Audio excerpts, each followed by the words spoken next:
Cube. Débat, opinion et analyse. Explore toutes les facettes de l'actualité. Ça tombe extrêmement bien parce que on va rejoindre tout de suite Stéphane Bureau qui se trouve à Paris, un endroit dans lequel il reçoit en ce moment de la grande visite. Bon, pas lui personnellement, mais plutôt Emmanuel Macron qui reçoit la visite du président de la Chine. Première visite en 5 ans sur le sol européen. J'imagine que tu vas suivre ça avec attention, Stéphane. J'ai pas tellement le choix de suivre ça avec attention parce qu'il est venu bousculer mon quotidien, le bon Xi Jinping. Il se trouve qu'il loge pas très loin de où j'habite moi-même. Ce matin, il y avait le cortège présidentiel qui se déployait dans Paris et c'est pas une petite affaire. En fait, une partie de la ville est carrément fermée, pas de circulation. C'est des minutes, sinon des heures avant que le cortège arrive, que les rues sont fermées, les CRS sont déployés. Près de chez moi, donc, c'est carrément des agents aux 25 mètres pour faire en sorte qu'on puisse même pas traverser la rue. Wow. Sur le parcours du président, jusqu'à maintenant, en tout cas, j'ai pas vu beaucoup de Ouïghours qui manifestaient leur mécontentement. C'était plutôt des Chinois qui avaient été réquisitionnés peut-être par Central Casting avec le drapeau emballé. Alors, est-ce que c'est spontané? Est-ce que c'est organisé avec le gars des vues? Est-ce que les Français ont fait en sorte que le regard du président se porte sur une foule en liesse pour accueillir le président chinois? Je me souviens, il n'y a pas si longtemps aux États-Unis, quand il y avait eu une rencontre d'organiser l'an dernier entre le président Biden et Xi Jinping, les conditions qu'avait dicté la présidence chinoise pour venir était draconienne. Il fallait que les manifestants protestants soient tenus à très bonne distance, que jamais le regard du président ne croise ces manifestants. Justement, que ceux qui aiment le président, ceux qui étaient prêts à brandir le drapeau fièrement, soient présents lors de son passage. En fait, toutes les conditions, toute la chorégraphie avait été imposée par les Chinois. Les Américains s'étaient ralliés parce que je pense qu'ils ont besoin de maintenir à tout le moins l'illusion qu'il y a encore du dialogue entre M. Biden et le président. C'est évident que quand on descend dans les rangs infra de la diplomatie, deux pareilles puissances ne peuvent pas ne pas se parler. Il y a des contacts militaires au plus haut niveau. Les contacts ont été interrompus. C'est un geste symbolique pour manifester le mécontentement des Chinois et des Américains sur la question de Taïwan. Mais il reste qu'il y a des militaires qui se parlent. Enfin, long préambule pour te dire que j'ai failli ne pas être avec vous et je blague à peine parce que j'étais à 150 mètres de chez moi, sur le pont de l'Allemand, donc au-dessus du fameux tunnel où la princesse Diana est morte. Que de détails ce matin, me diras-tu. Mais j'étais sur le pont, puis je pouvais pas traverser les CRS, puis je voyais la dame qui me regardait, puis je lui disais, mais faut que j'y aille, ça presse, puis fait... Tu prends ton temps, tu respires par le nez et tu arrêtes de m'écœurer. Elle n'a pas dit ça comme ça, mais c'était l'idée. Puis éventuellement, le cortège est passé, puis un deuxième cortège, puis un troisième cortège. Et là, quelques minutes après, ça s'est levé. Mais j'ai vraiment craint parce qu'ils étaient pas pressés de laisser la circulation se fluidifier. Donc, trêve de convoi qui fait un peu penser, excuse-moi, c'est parce que j'avais l'impression... Non, mais pour tous ceux qui s'intéressent à ces choses-là, moi, j'ai pas connu la Rome impériale. Tu me dirais que mes cheveux gris, on pourrait imaginer qu'il y a quelques centaines d'années, j'étais là déjà aux manettes. J'ai pas connu la Rome impériale, mais ça ressemble, il me semble, à ça. C'est la garde prétorienne qui bouscule les gens, c'est les motards qui arrivent, les goons avec leurs airs patibulaires, mais qui le sont peut-être pas tant que ça. En fait, récemment, pour la petite histoire, que de détails qui nous éloignent de mon sujet. Mais pour la petite histoire, récemment, je faisais une entrevue avec le garde des Sceaux, avec le ministre de la Justice français, qu'on va d'ailleurs mettre sur notre site jeudi. Je rentrerai pas dans les détails, mais après l'entretien, on est partis ensemble ailleurs. Donc, il m'a offert de me donner un livre parce que j'ai dit, écoutez, je serai peut-être pas en même temps que vous à destination, compte tenu que vous roulez plus vite que moi. Et il y avait son escorte et c'est... Alors, il y a évidemment... les moteurs qui l'accompagnent, mais dans son cas, il n'y a aucun moteur avec le gyrophare et l'uniforme. C'est des espèces de... Ils ont des gueules de truands. Sont deux sur la moto avec leur espèce de petit pistolet mitrailleur bien caché. Et ils se promènent apparemment de façon anonyme, mais pas vraiment.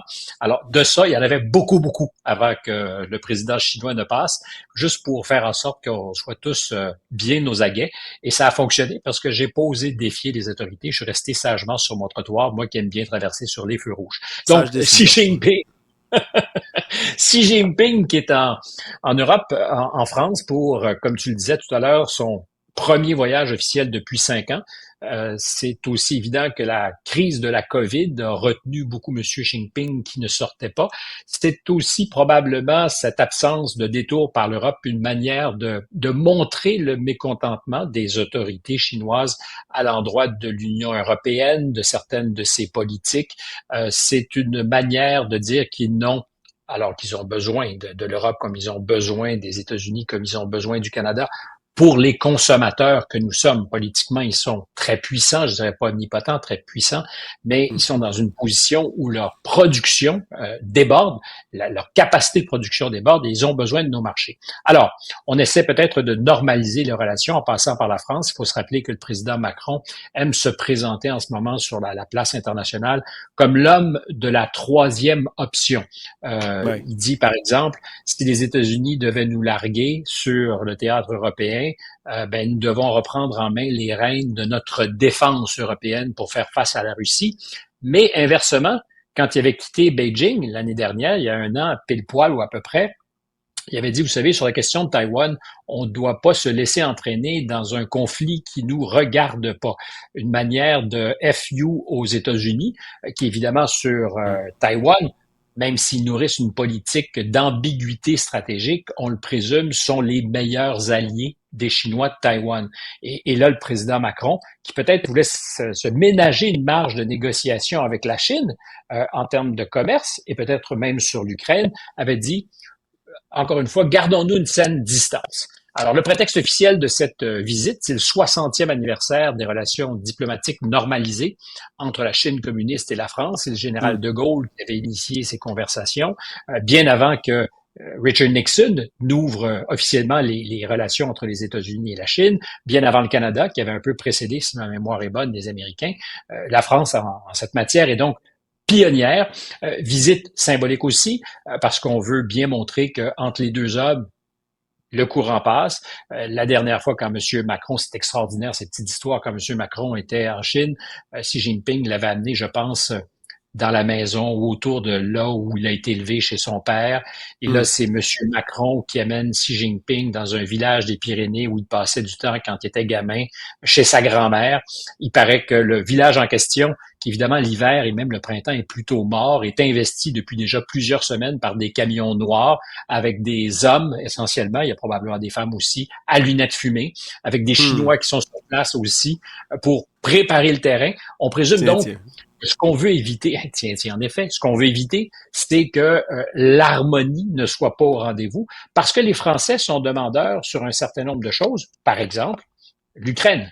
Je rappelle encore une fois le président Macron, qui depuis quelques semaines, quelques mois, roule les mécaniques en Europe. C'est celui qui dit peut-être faudra-t-il qu'on déploie des soldats en Ukraine pour faire en sorte que la ligne de front ne s'effondre pas. Il l'a répété à The Economist la semaine dernière. Faut pas attendre, on doit faire la démonstration que nous sommes prêts et on doit être capable de répondre à l'intimidation russe par, encore une fois, une ambiguïté stratégique, mais qui peut laisser penser que s'il le faut, des soldats européens, français, seraient déployés en Ukraine. Il n'a jamais dit « je le ferai ». On veut se garder la possibilité de le faire. Et ça, je pense que les Chinois sont pas super ouverts à cette idée. À ce jour, les Chinois ont joué d'opportunisme sur la question de l'Ukraine. Pour faire bonne figure, ils ont appelé une fois, le président une fois a appelé M. Zelensky pour prendre son pouls, mais finalement, c'est allé nulle part. Ils ont donné beaucoup de laisse à leur allié russe, d'abord en faisant en sorte que l'économie russe puisse compenser pour toutes les sanctions dont elle est victime. Avec la Corée du Nord et avec l'Iran, les Chinois sont aussi, pardonne l'expression un peu vulgaire, les pushers d'armement, surtout la Corée et l'Iran, pardon, parce que les capacités de production pour les munitions en particulier de la Russie sont pas à capacité, mais ils sont allés chercher chez leurs alliés. Si l'Ukraine a des alliés, la Russie en a aussi. Donc, les Chinois de leur côté appuient la Russie, ils veulent pas se faire dire quoi faire. Il faut pas, j'allais dire oublier, mais le sais-tu même, que les Chinois sont en train d'organiser une conférence de paix qui aura lieu au mois de juin prochain sur sur les questions de conflit qui nous animent en ce moment. Ils sont en coulisses extraordinairement actifs. Hmm. Ils sont à mener la bataille pour leurs intérêts. On n'en parle pas nécessairement beaucoup, mais ils sont très, très, très présents et déployés. Alors, dans cette rencontre aujourd'hui, parce qu'ils sont, je disais, sont en montrant la direction, parce que l'Élysée est droit devant moi quand je te parle, ils sont en train de luncher, mais de discuter de ces choses. Et je suis pas certain que la France et M. Macron, avec toute la marge justement qui s'est donnée, va réussir à avoir un impact très, très fort sur M. Xi Jinping. Puis les impératifs les plus importants pour les Français et pour les Européens en ce moment, c'est l'économie. La tentation de devenir protectionniste, comme les Américains le sont de plus en plus. Alors, après avoir été collectivement en Occident les ténors de la libéralisation du commerce, des ententes de libre-échange, on devient de plus en plus frileux. On veut favoriser les industries nationales, comme les Chinois l'ont fait avec leurs géants de la communication, télécommunications, de l'automobile.